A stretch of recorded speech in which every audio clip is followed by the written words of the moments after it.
சண்டை போடாதீங்க ஒரு மம்முட்டிக்கு. குழந்தை என்ன பண்ணுறான்? திருவள்ளுவர் சென் திருவள்ளுவர் சென்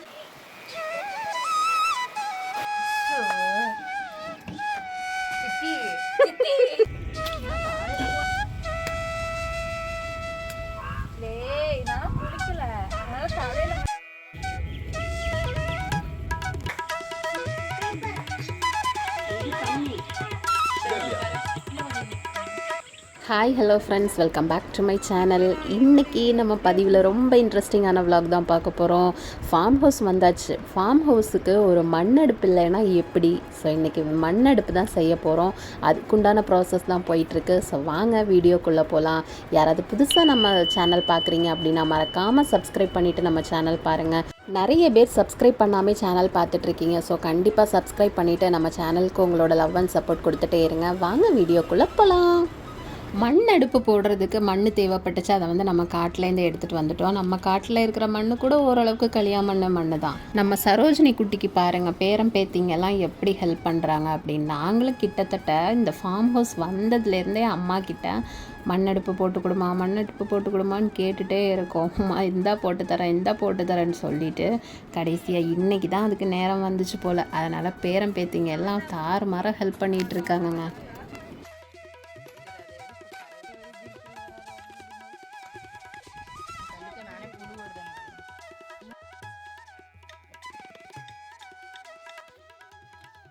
கடைசியாக போட்ட பதிவில் வந்து பார்த்துருப்பீங்க நம்மளோட ஒர்க்கிங் ஏரியா எங்கே இருக்க போகுது அப்படின்னு சொல்லிட்டு. ஸோ அதுக்குள்ளேருந்து நம்ம நேராக ஆப்போசிட்டில் தான் போட போகிறோம் அடுப்பு.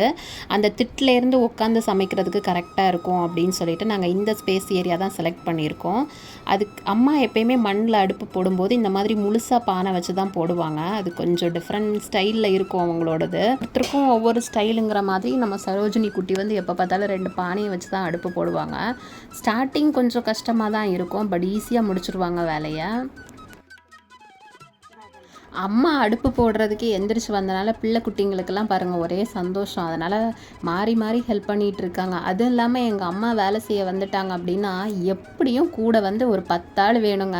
10 வேலை வைப்பாங்க, ஒரு வேலை செஞ்சு முடிக்குங்காட்டியும். வடிவேல் மாதிரி தாங்க, ஒரு வேலை செய்ய வந்தால் 5-6 அப்ரண்டிஸுங்க கையில் இருந்துகிட்டே இருக்கணுங்க. அப்போ தாங்க அந்த வேலையை முழுசாக செஞ்சு முடிப்பாங்க. எங்களுக்கும் வேலையாகணும்னு என்ன பண்ணுவோம், கூடயே வேலை செய்வோங்க.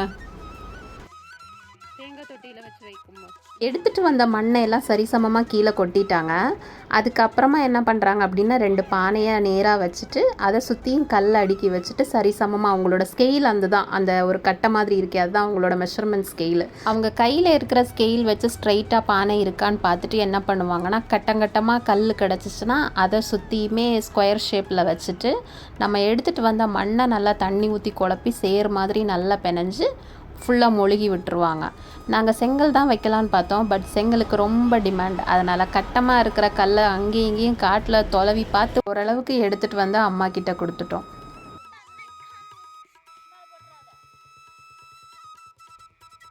அடுப்புக்கு மண் எடுத்துகிட்டு வந்தால் இந்த பிள்ளைங்க அது நைஸாக இருக்கவும் என்னென்ன வேலைத்தனம் பண்ணிகிட்டு இருக்காங்க பாருங்கள். உட்காந்து பிள்ளையார் செய்கிறது, திருவள்ளுவர் செய்கிறது, இதே தான் உட்காந்து வேலை. வெயில் அடிக்கும் போதெல்லாம் 10 வாட்டி கூப்பிடுவாமா, வாமா இன்னைக்காச்சும் அடுப்பு போடலாம் அப்படின்னு. அப்போல்லாம் எந்திரிக்கவே மாட்டாங்க எங்கள் அம்மா.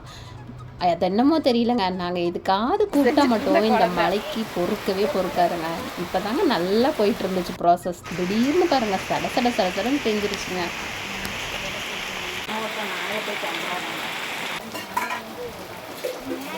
நாங்கள் அடுப்பு போடும்போதே வெளியில் ரோட்டில் போயிட்டுருக்கவங்க எல்லாம் கேட்டாங்க, அடுப்பு போட்டுட்ருக்கீங்களா, எப்போ பால் காய்ப்பீங்க, நாங்கள் எப்போ வரலாம் வீட்டுக்கு அப்படின்னு கேட்டுட்டு இருந்தாங்க. கண்ணு விழுந்துருச்சு போலங்க எங்கள் அடுப்புக்கு. அதனால தாங்க மழைக்கே பொறுக்கலை.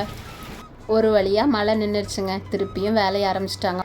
இதுக்கு மேலேயும் ப்ராசஸ் ஒழுங்காக போகுமா இல்லை யாராச்சும் வந்து ஏதாவது சொல்லுவாங்களான்னு தெரியல. இப்போ பாருங்கள் அடுப்பு எப்படி இருக்குன்னு, சூப்பராக ரெடி ஆயிடுச்சுல. மழைக்கு தான் நாங்கள் செய்கிறது பிடிக்கலன்னு பார்த்தா என்ற புருஷருக்கும் பிடிக்கலன்னு சொல்லலை.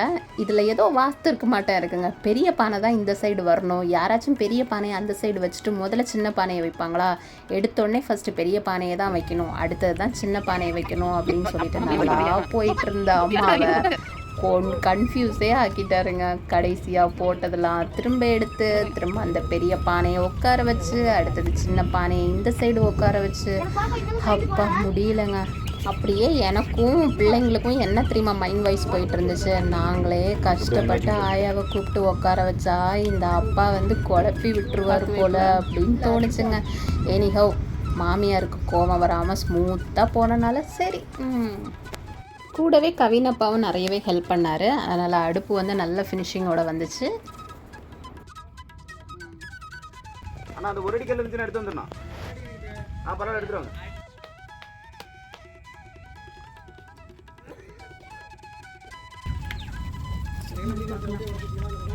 போதுங்கண்ணே, வேணாம் வேணாம், அதுக்கு செங்கல் ஒன்று.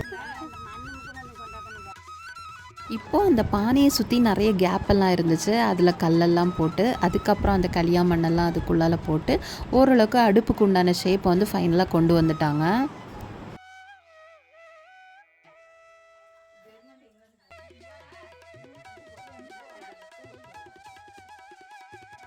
மேடமோட வண்டி வந்து பெட்ரோல் இருந்தால் தான் ஓடும். அதனால் இன்பிட்வீன் டீ வச்சு கொடுத்தா மேடம் வந்து சுறுசுறுப்பாக வேலை செய்வாங்க. அதனால் ஊருப்பட்ட டீயை மேடம் உள்ளே ஏற்றியாச்சு. ஆனால் அந்த பெரிய பானை எடுத்தது தாங்க எங்களுக்கு இன்னமும் புரியலை. இப்போ பார்த்தீங்கன்னா பானை எல்லாமே சரிசமமாக தான் வந்துச்சு. யாருக்கு தெரிய போது நம்ம பெரிய பானை தான் வச்சுருக்கோம், சின்ன பானை தான் வச்சுருக்கோம் அப்படிங்கிறது. அது எதுக்காக எடுக்க சொன்னாருங்கிறது எங்களுக்கு இன்னமும் தெரியல. உங்கள் யாருக்கு அது தெரிஞ்சிருந்துச்சுன்னா எப்பயும் போல் மறக்காமல் கமெண்ட் பண்ணுங்கள். மழை பெஞ்சு முடிஞ்சனால எல்லா மயிலும் இந்த பக்கம் ஓரம் அண்டிருச்சுங்க. அதனால் வரிசையாக மயில் வந்து சத்தம் போட்டுகிட்டே இருந்துச்சு. அதில் ஒரு சின்ன ஸ்டில்லை தான் நான் இதில் பதிவு பண்ணியிருக்கேன்.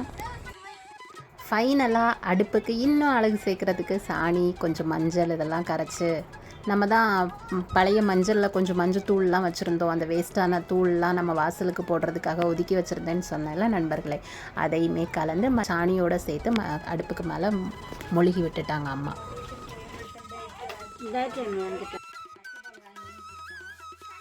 மழை வந்ததுமே நல்லதாக போச்சு. ஏன்னா மழை பெஞ்சனால தெரிஞ்சிச்சு தண்ணி எங்கே தேங்கி நினைச்சுன்னு. அதனால் அடுப்புக்கு முன்னால் கொஞ்சமாக கல் வச்சு கொஞ்சம் திட்டு மாதிரி போட்டு விட்டுட்டோம். அதனால் தண்ணி நிற்காது அப்படின்னு சொல்லிட்டு. இப்போ நம்ம பார்த்துட்டு இருக்கிறது 2வது நாள் பதிவு. திரும்பவுமே அம்மா சாணி போட்டுட்டாங்க, கூடவே அந்த பானையுமே உடச்சி விட்டுட்டாங்க. ஸோ அது மட்டும்தான் என்னால் கேப்சர் பண்ண முடியல. ஃபைனலாக அடுப்புக்கு கோலம் எல்லாம் போட்டு மஞ்சள் குங்குமம் எல்லாம் வச்சு சூப்பராக ரெடி பண்ணிட்டோம். இனிமேல் நம்மளோட விளாக்ஸில் குக்கிங் எல்லாமே இந்த அடுப்பில் தான் செய்யலான்ட்டு பிளான். ஸோ எங்களோட ஃபார்ம் ஹவுஸில் நாங்கள் செஞ்ச அடுப்பு எப்படி இருக்குன்னு மறக்காமல் கமெண்ட் பண்ணுங்கள். கூடவே நம்மளோட சேனல் யாராவது புதுசாக பார்க்குறீங்க அப்படின்னா மறக்காமல் சப்ஸ்கிரைப் பண்ணுங்கள். நாளைக்கு இன்னொரு வீடியோவில் உங்கள் எல்லோரையும் மீட் பண்ணுறேன். Take care, bye, see you all. Thanks for watching.